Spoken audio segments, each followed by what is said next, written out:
O güzel günler burada bitti. Vazgeçemem inan. Yaşıyoruz herhalde bu dünyaya inat. Tüm isterim belalı, koruyorum ne varsa bak elimde kalan. Bu da beni ben yapan gerekli bir kural.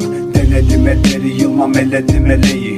Gerekir gereği, hayat ellerimde değil. Birikimim iter beni ileri, hep geri yok. Bu ne kara düzen, bu ne karanlık bir periyot. Bir duygusal ironik endişesi var. Hayat pislikten ibaret, her köşesi lağım. Bıktım oğlum duymaktan, hep baba sözlerinde vaat.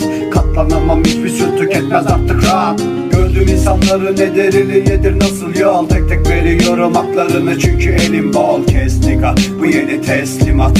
Yürüyorum sürüsüne bereket nigga, bes bes bes. Siz gibiler ya, beni kendimden uzağa itti. Hayat aynı bir zalim, o güzel günler burada bitti. Yok yok yok, siz gibiler ya, beni kendimden uzağa itti. Hayat aynı bir zalim, o güzel günler burada bitti.